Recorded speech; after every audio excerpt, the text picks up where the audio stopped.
دیگر مادر مرا در بر نگیرد و دستانی نوازشگر نگیرد.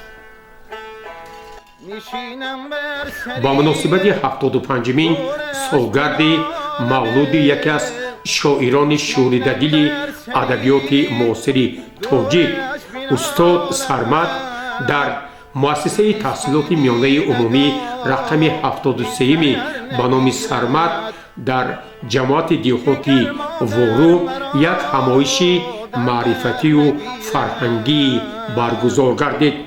این همایش را آموزگاری این مؤسسه تعلیمی محمد نبی خدایبردی آغاز بخشید و تاکید نمود که واقعا گرامی داشتی استاد سرمد برای ما همدیهگان یک افتخاری بزرگ است. در این جشن مبارک حاضرند بخشیده به 75 سالگی استاد سرمدی شیرین کلام یک جمع آمدی تنتنوی شعر و سرود رو آغاز بکنیم. از سریشکم دجله و جیهون دیاری آشناست، از درودی دیده ما باد بر یاران درود. یکی از شاعران مشهوری ایران ملک الشعرا بهار میگوید شعر دانی چیست مروارید از دریای عقل، هست شاعر آن کسی کین طرف مروارید سوخت. البته این گفته های بزرگوار را در ایجادیات استاد سرمد تطبیق نماییم، مروارید معنی، مروارید سخن عیان میگردد. در این همایش فرهنگی و ادبی رئیس بخش پنجکنتی اتفاق نویسندگان تاجیکستان استاد دولتشاه طاهری، استاد دانشکده آموزگاری تاجیکستان در شهر پنجکن عبدالقادر نجم‌الدین، روزنامه‌نگار عباس همراساده، نامزد علم‌های تاریخ عبدالرؤوف رزاقوف، همدیاران استاد شادروان مطیع الله عطاولایف، جمعه و رخصتای نیازов سلامت الله و دیگران به سخن برآمده خاطره های خویش را درباره شادروان استاد سرمد نقل کردند. همزمان از اشعار او پارچه ها قرائت نموده بار دیگر تاکید نمودند که مقام شعر استاد سرمد در ادبیات تاجیک و برای آیندگان جاویدان است. من هم سبق شاعر زندیات سرمد هستم.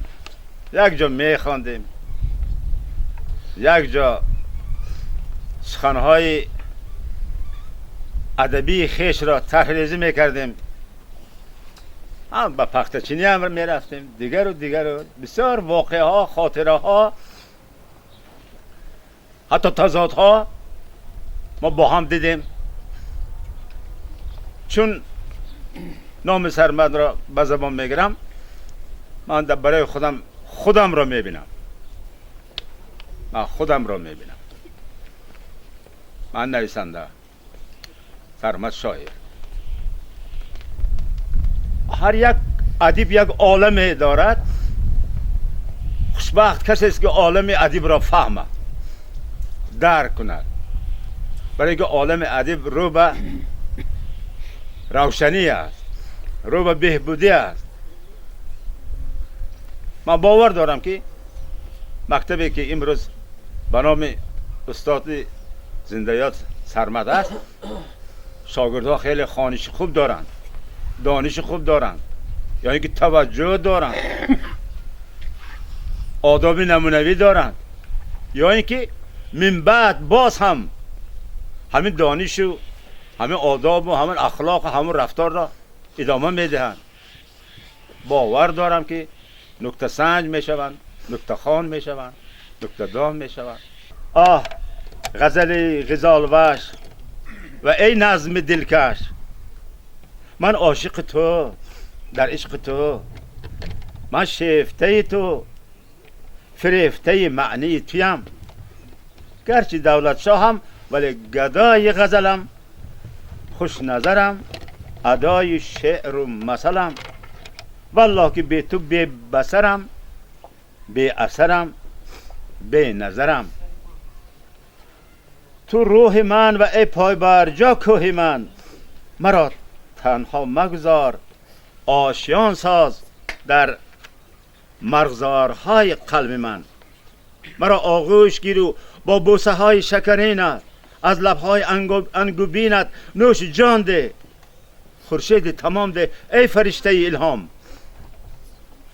مرا سراسر به دریای فرح بخشی نظم انداز. غریق عشق خود ساز، بناز عزیزم بناز بساز. چه خوشنودم است تو آمدی و چه خوش آمدی. من پزمان تو بودم، با ساز و ناز آمدی، در ساعت ساز آمدی. چطور به احساس آمدی، سپاسگزارم از تو. وقتی که من دانشگاه ملی بودم، فعالیت ایجادیشون نو آغاز شده ایستاده بود و در گزیت آموزگار همون وقت گزیت معلمان کار میکردن و یک دوستی بسیار نزد دیگر داشتن، میرزا باقی، که وای هم شعر میگفت و هر دوشون همیشه در بحث بودن. همیشه آنها را در بحث می‌دیدم و هر دوشون غروری مخصوص داشتن، غرور کوهستانی. غرور کوهستانی داشتن، هیچگاه هم دیگر به گذر نمی‌کردن و بسیار از هم دیگر خود را بالا می‌تراشتن. لیکن این یک بالاگذاری بسیار شیرین بود، این کبر نبود. یک غرور مخصوصی کوهستانی که همون میرزا باقی هم داشت، مچایی و از کوهستانی مچا و سرمدی ما هم داشت، همین غرور کوهستانی که به خودش هم بسیار مناسب بود. یک حالتی بسیار عجیب داشتن که وقتی صحبت ها، وقتی که بیت را می‌خواندید، بیت های بلند شاه بیت را می‌خواندید، اونقدر شعر رو درست و بلند درک می‌کردن که از همین چشمازشون اشکشون فرآمده رویشون رو وای کرده میرفت، میشارید. وقتی که یک بیت من خواندم از صاحب: از بیابان عدم تا به شبستانی وجود، در تلاش کفن آمده اوریان چند، هم تو آب چشم هم تو فرآمده از رویشون شاریده به زمین ریخت.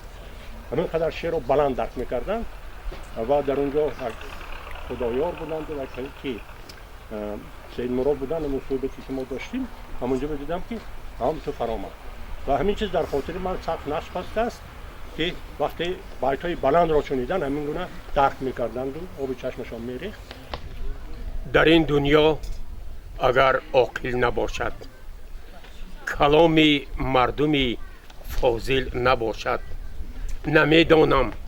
نمیدانم چی میشد زندگانی اگر یک عده صاحب دل نباشد.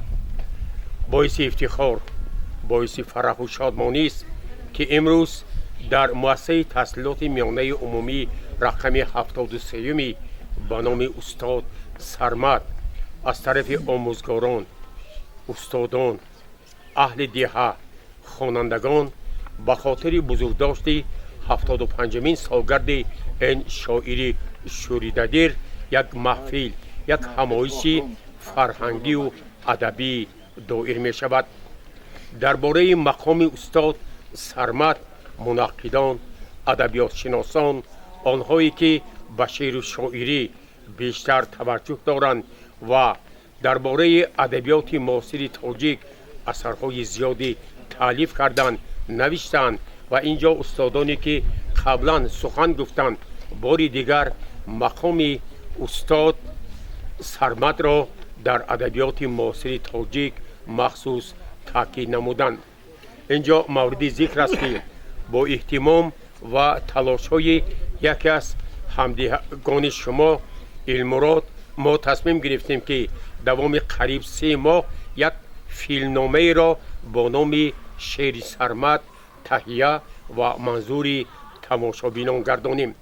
بار اول در تاریخ تلویزیون سیمای شهر پنجکین این برنامه با مدت 1 ساعت و 40 دقیقه تهیه و نمایش داده شد که واقعا برای چنین سیماهای ابدزنده ادبیات معاصر تاجیک ارزنده است و استاد سرمد با یک شعر جاودان خود توانستند در تاریخ ادبیات معاصر تاجیک نام خویش را با حرفهای طلایی ثبت نمایند صد ساله ها و هزار ساله ها مردمی ما نسل هایی که به دنیا می آیند شعر سرمد را که این نام به معنای هم سرمد هم جاویدان است همیشه وردی زبان خواهند کرد. من به همه آنهایی که این برنامه این همایش را تهیه کردند عرضی سپاس میکنم. ای دیلا غافل چراغی روزگاران بگذرد، همراه گل نشعه فصل بهاران بگذرد. قدر یکدیگر نمیدانیم اندر زندگی، لحظه تنهایی ما قدر یاران بگذارد. ریشه کلیدی سرمد این سرآمد است. سری سخن، سری شعر در دره خوشمنظری همون بالای غزه و ارچ میدان یک دره سرمد هست. سرمد هم بیهوده نام خود را چطور که استاد خود قید کردن، نام گفتن زیبا گفتن که نام خود را به نام سرمد این ریشه تاجیکش سرآمد. سرآمدش این به آن معنا هست که شعردان بود، غزلخوان بود. من شاگردی سرمد بودم. استاد فاتح عبدالله، استاد رجشتین ذکریا حاضر بجا رفتن رشتگی بودن، اکرم جان غنیوف، عبدالله فاتح با ما درس میدادن، رحیم خدا رحمتی. وقتی که استاد سرمد با ما درس میدادن ما انتظار درس اینقدر بریم با خدام خاطر. طلبای مکتب بعضا از درس بزرگواری میرفتن اون سالها. ما وقتی درس سرمد را اعلام میکردن دایم بزرگیم که استاد سرمد از شعر آغاز میکردن دست را از شعر.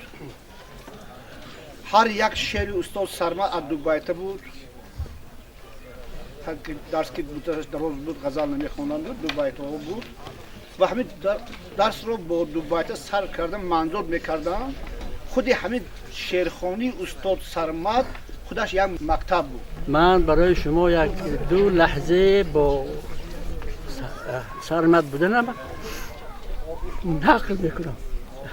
یک وقت من در وارو معلم بودم، از همون طلاق غزه میگذاشتم که یک خرکی پیش راه مرا داشتند و گفتن ها نبیری فلانی میشوی؟ گفتم بله. پسری فلانی میشوی؟ ها بله. همین سرمد وارو به معلم تعیین شد، همین سرشته کن. و من گفتم من دیرکتر مکتب نباشم، من رئیس قشلاق نباشم، چه سرشته میکنم؟ کار خدا.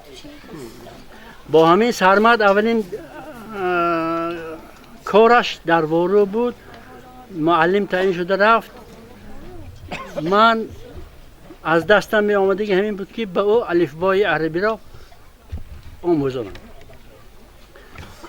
من خیلی آدم ها، خیلی بچه های با همین خط آشنا کرده بودم، لیکن این خیلی ذکاوت و این خیلی حسی فهمیش سرمد بر این شاگرد ندیدم. در طول 14 روز او الفبای عربی و فارسی را از خود کرد و همین درجه ذکاوتی بلند و عقلی بلند داشت. دیگر یک وقتی دیگر با هم نشسته بودیم، استاد همین دوره بودن. او از ساق موزهش یک دفترچه قد شده برآورد و بعد غزلهایش خواند. در همون مجلس من تحلیل کردم شعرهای او را. او با آب دیده گیره کرد. او استاد من این گپ نگفتم، من نمیدونم این چیزه. من هم تو گفتم. برای همین من میگم که شعر سرمد شعر آسمانی بود. او الهام داشت. الهامش الهام آسمانی حافظانه بود. از این رو سرمد شوریده استادی دیگران گشت و شعرش شعر قریب که ملت گیر شد. ما امیدواریم که نسل‌های آینده شما نیز با او پیروی میکنید و کارهای او را دوام میدهید. هر کی ما را یاد کرد ایزید مرو را یاد بود. هر کی ما را خور کرد از اون برخوردار. همین باید برای المراد و برای تشکیل کنندگان همین ساربینی گفته شدگی. رحمت. اگر ما گذشته ها را موافق خدمتشان به نیکی یاد نکنیم، به خاطر نبیاریم، فراموش می شوم.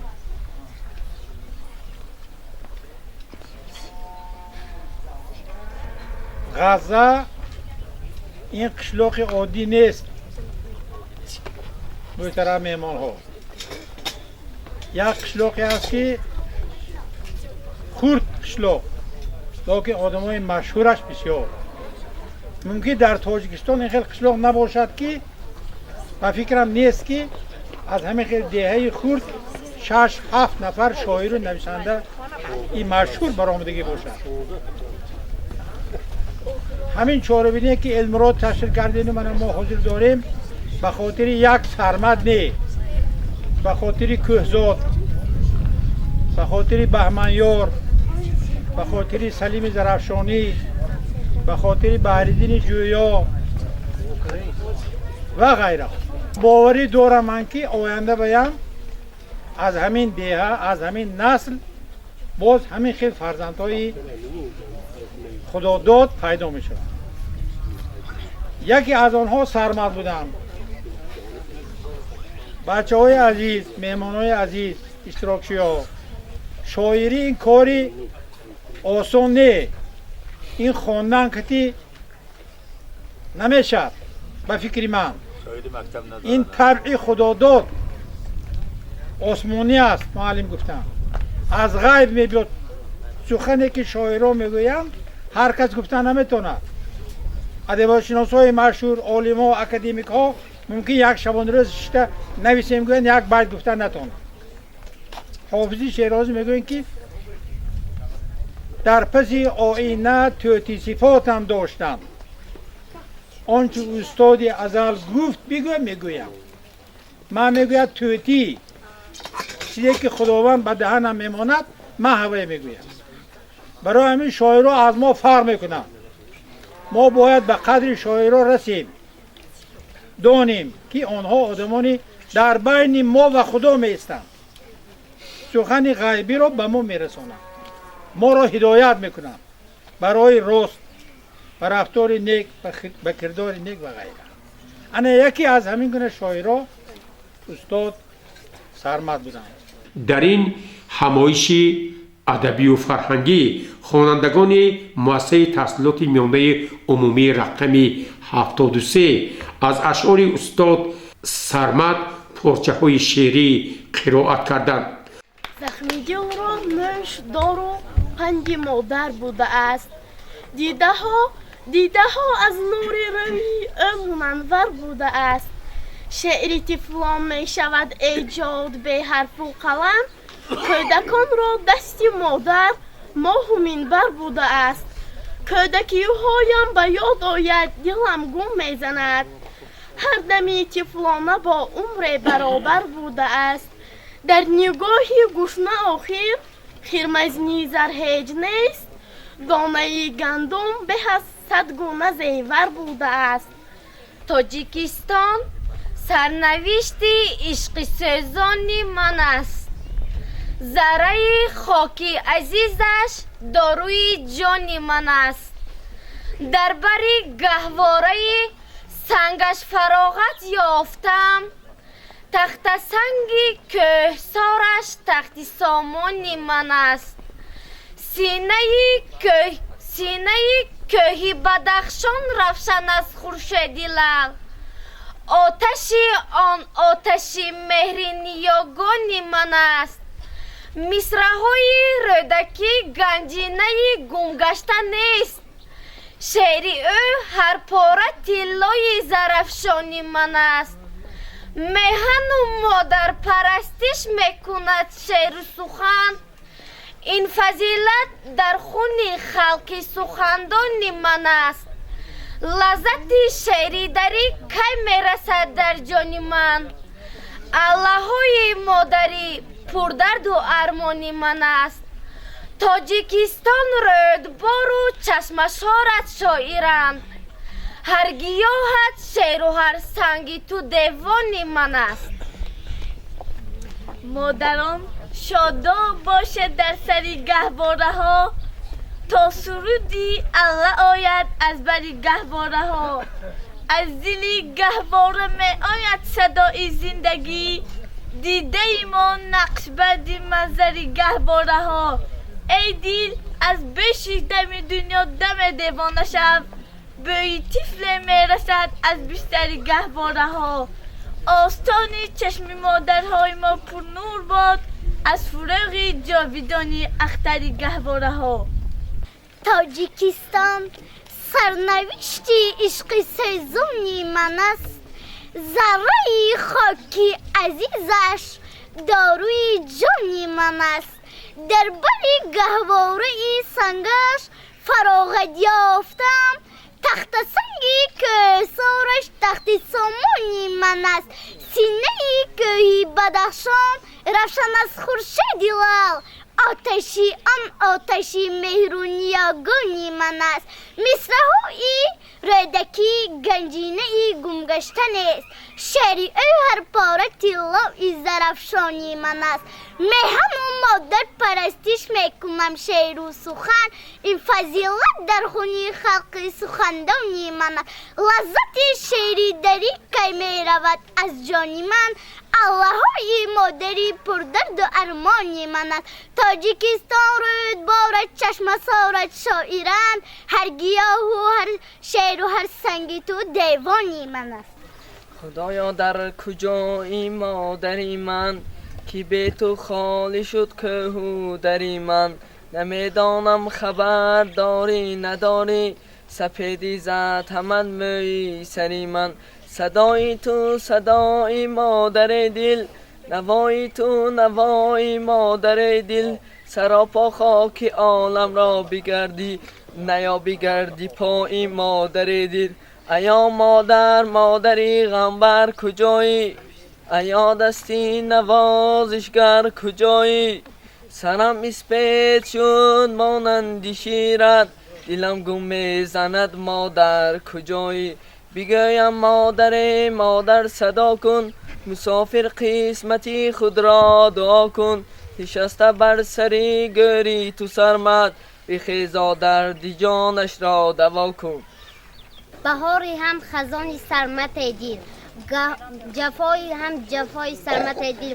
زبان داری ولی دردت نگفته، تو دردی جاویدانی سرمت دل. بچگی در که ساران یاد باد، آبشار و سبززاران یاد باد. خوشبهاری نوجوانی داشتم، ریزهای زیر باران یاد باد. عشق می سوزد دل و جانی مرا، لذتی درد هجران یاد باد. تا دمی که زندم اندر جهان، نکهتی زلفی پریشان یاد باد. گرغم در سینه ای من ریشه راند، بیغمی با جمله یاران یاد باد.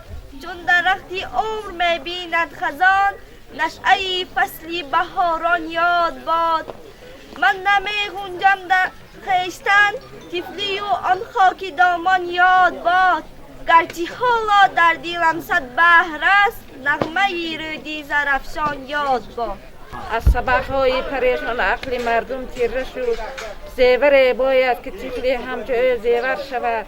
جان سرمت و ابد با عشق حق پیوسته است، هر بهاران سبزه های گور او دیگر شود. مورد ذکر است که در این همایش فرهنگی و ادبی آوازخوان شناخته عبدالله خیالی، دوستان و همدیاران شادروان استاد سرمد، نجم‌الدین جمعیف، جمشید حقبردزاده از روی اشعار این شاعر شوریده دل سرودها سراییدند.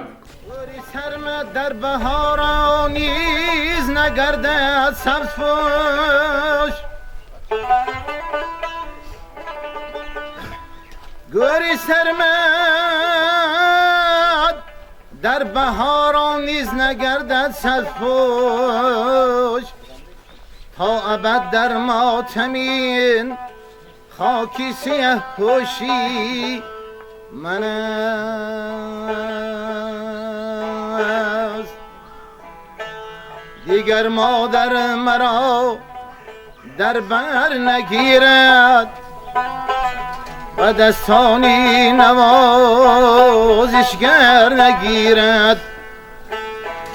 نشینم بر سری گورش بینالمه، نشینم بر سری گورش بینالم.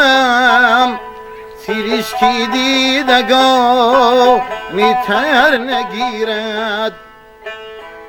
دیگر مادر مرا در بر نگیرد.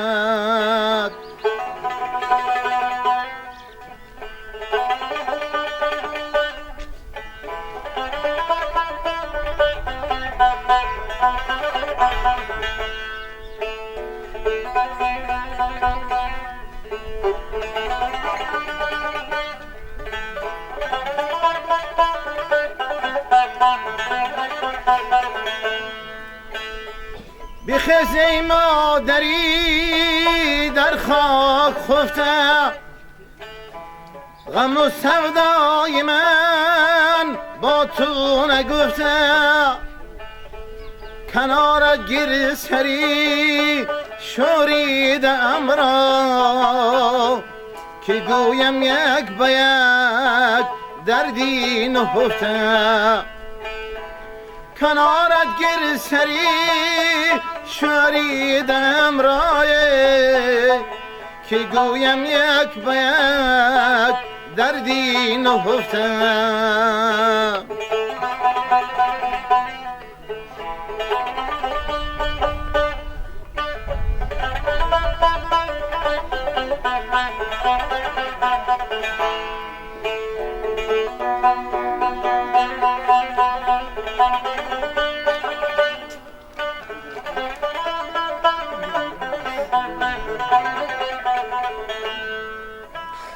صدا آمد صدای مادرم نیست، سر دارم ولی تاجی سرم نیست.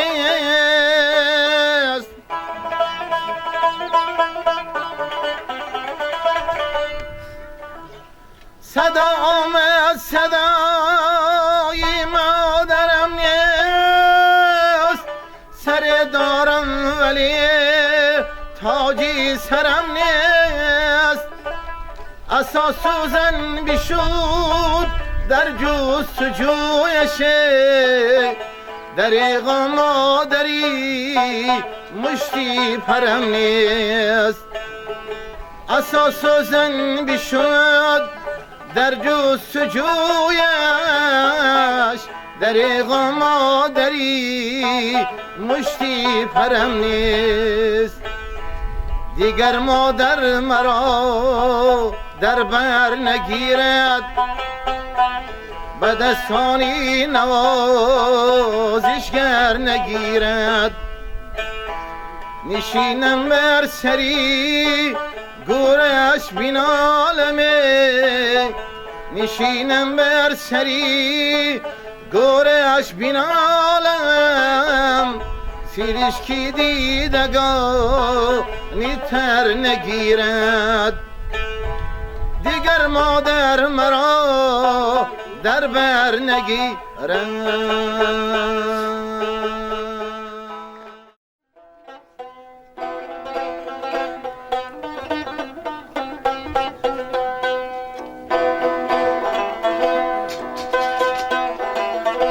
در سازی وجود مالکش جان گیریه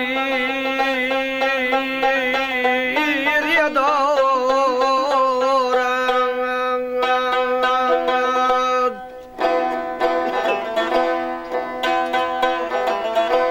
از رفتن اشکر سری مجگان گیریه دارد.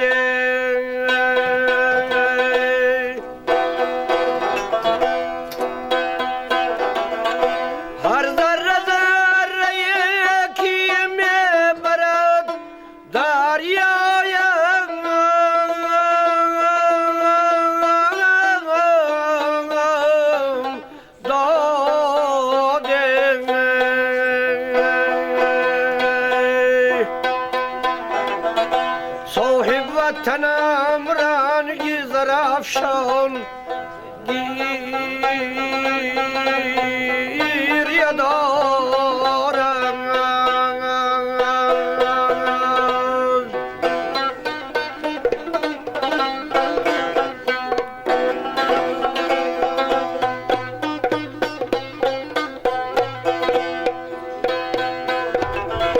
خونی جگری کوهاره بود غم دریغ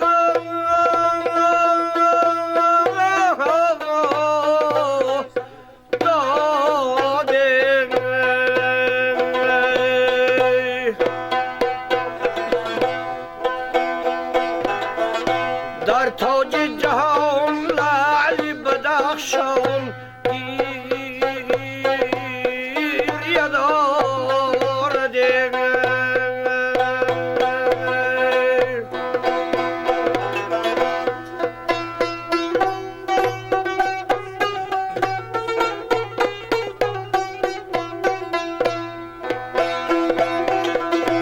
هر گل که فنا گشت در این مرزی بلا خیل در ماتم فصل بهاران داده گریه دارم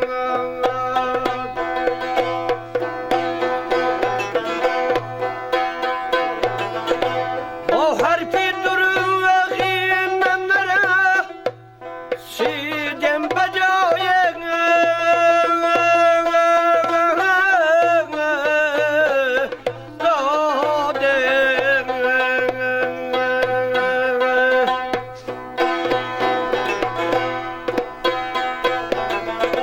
اندر دل ما دیده ایمان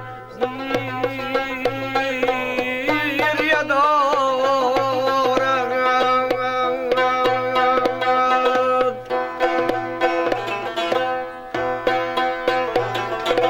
باله که ندارم ببرد جانی به عرشم آه یاره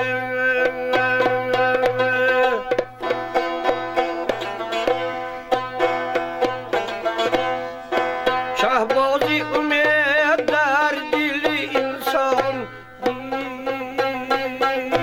گریه دارد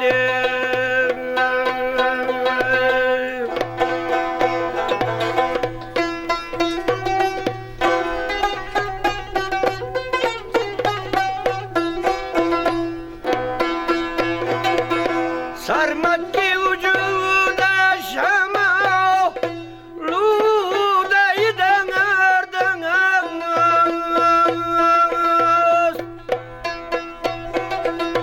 گرش بکنن آری دلی گرام وایه گریه دارم گرش بکنن آری دلی گرام گریه دارد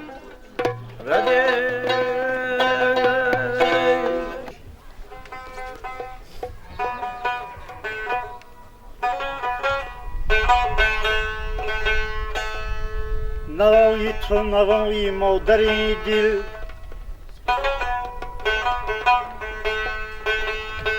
نوای تو نوای مادر دل صدای تو صدای مادر دل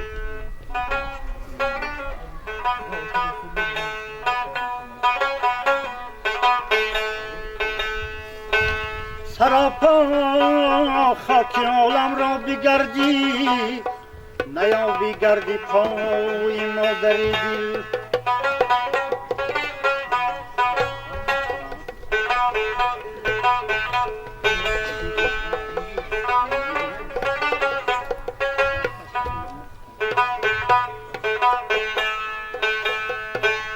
غمی ما را به غمداران بگویید نوایی گریه بر باران بگویید دو بیتی های سرمد را عزیزان بر روی گور بر یاران بگویید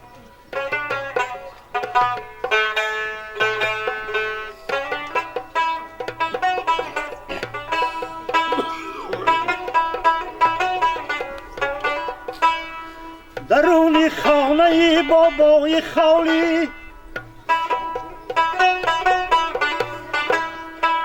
درونی خانه بابای خالی برفته متکای روزگارم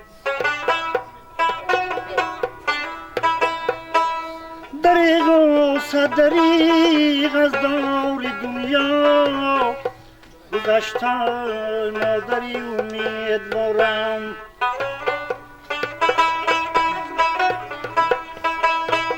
دریغ و صدریغ از دار دنیا گذشته مادری امیدوارم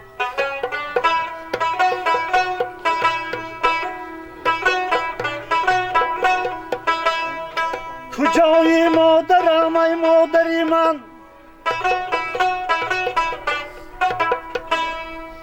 کجایی مادرم ای مادری من که بی تو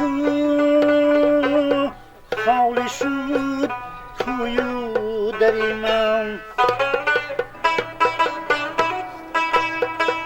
نمیدانم خبر داری نداری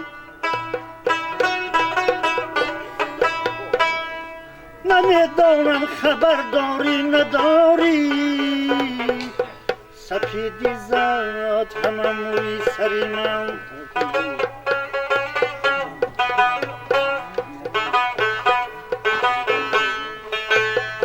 نمیدانم خبر داری نداری سپیدی زد همه موی سری من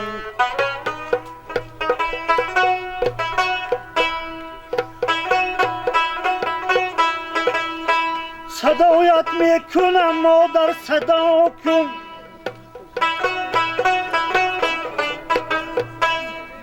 مسافر قسمت خود را دعا کن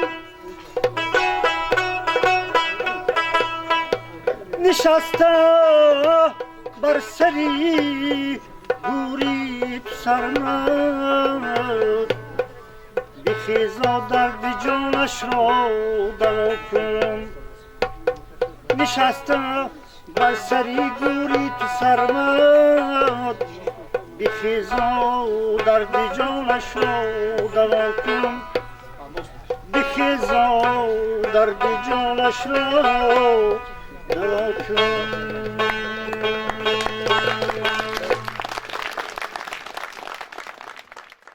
مورد ذکر است که درباره برگزاری و گرامی‌داشتی خاطره استاد سرمد و تجلیل 75 سالگی این شاعری واقعاً محبوب دلها همدیاران و مخلصان اشعار شاعر عبدالحمید شریفوف المراد جمعیف باید مهر و محبت خاصه سخن گفته این تدبیرها را برای نسل‌های امروزه و آینده مهم ارزیابی کردند.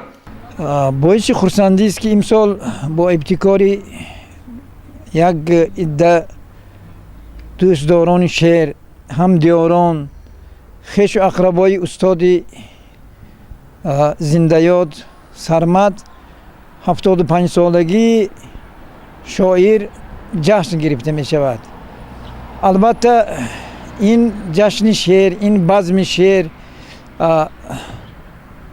جوانان را به روحیه شعر دوستی به روحیه در اشعار سرمد که روحیه وطن دوستی روحیه مادر مهر نسبت به مادر خیلی خوب تجسم یافته است نسل جوان رو به این روحیه تربیت میکند و البته در آینده گرامی داشتی همین گونه شخصان بزرگ، بزرگان دیار، بزرگان ملت از طرف نسل نورس، از طرف جوانان باز هم زیادتر البته همین اقدام های ادامه داده می شود. ما همدیارانی استاد سرمد افتخار داریم که در سن 75 سالگی رسیدند. ما یک چند چهاره‌بینی ها گذراندیم، یک برنامه کینوفیلم ساختیم با همراهی عباس همراهزاده در نزدیکی در قشلاق مرغدر. یک کنفرانس بخشیده به 75 سالگی سرمد با همراهی معلمان و طلبان گذراندیم. من با همه اون آدمانی که بر این چهاره‌بینی ها سهم خودشون رو گذراندن، خدمت کردن، به همشون رحمت میگم، تشکر. این دست جمعیش بسیار چیزی خوب بوده است. ما نیت داریم که با دستگیری حکومت شهر پنجکین با یک جایگی 75 سالگی استاد سرمد را در شهر پنجکین جشن میگیریم. این دست جمعی بسیار کاری بزرگ بوده است که ما با مقصد خود رسیدیم. نام استاد سرمد 100 ساله ها جاویدان باد. همایش علمی معرفتی را سروری مؤسسه تحصیلاتی میانه عمومی رقمی 73 به نام استاد سرمد جماعت دیهاتی وورو سنت الله میرزویف حسنی انجام بخشید و برای تشکیل کنندگان چنین یک همایش و گرامی داشتی خاطره استاد سرمد اهل سپاسی همدیاران، آموزگاران و خوانندگان این مؤسسه تحصیلات میانه عمومی را رسانید. همینطور این همایشی معرفتی و فرهنگی بار دیگر ثابت نمود که امروز نام شاعر شوریدگی سرمد در قلب‌های مردم ما جاویدان باقی خواهد ماند.